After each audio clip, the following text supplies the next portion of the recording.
Hello বন্ধুরা, তো আজকের আরেকটি ইসলামিক নতুন ভিডিও নিয়ে চলে আসলো।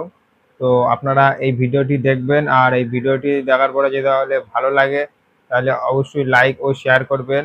আর ওই ভিডিওটি আমরা এই ভিডিওর মাধ্যমে তুলে ধরবো। কালকে কবরে যেতে হবে, বলেন না? পরশু হাসর উঠতে হবে, তারপরে আল্লাহর বিচারে কাঠগড়ায় দাঁড়াইতে হবে। কি নিয়ে যাচ্ছেন?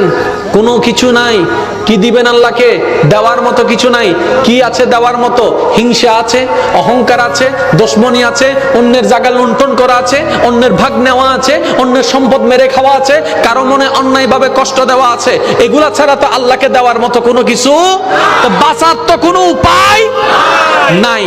আল্লাহ যে আপনাকে কতটুকু ভালোবাসে ভাইয়েরা বোনেরা, আপনারা যদি বিশ্বাস করেন না, এটা যদি একবার বুঝতে পারেন যে আপনার রব আপনাকে কতটুকু ভালোবাসে, আপনার আর দুনিয়া ভালোবাসতে ইচ্ছা করবে না।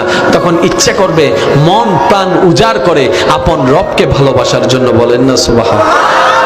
যারা জীবনকে সাজাতে চান, যারা জীবনকে গোছাতে চান, আপনাদের জন্য এই হাদিসটা সবাই একটু খেয়াল করবেন। কি করলে জীবনে লাভ পাবেন, কি করলে জীবনে ক্ষতি পাবেন জানার দরকার, জানার দরকার। আর ইসলাম সবচাইতে সহজ, ইসলাম সবচাইতে সহজ। একটু খেয়াল করবেন। আপনারা জানেন মুসা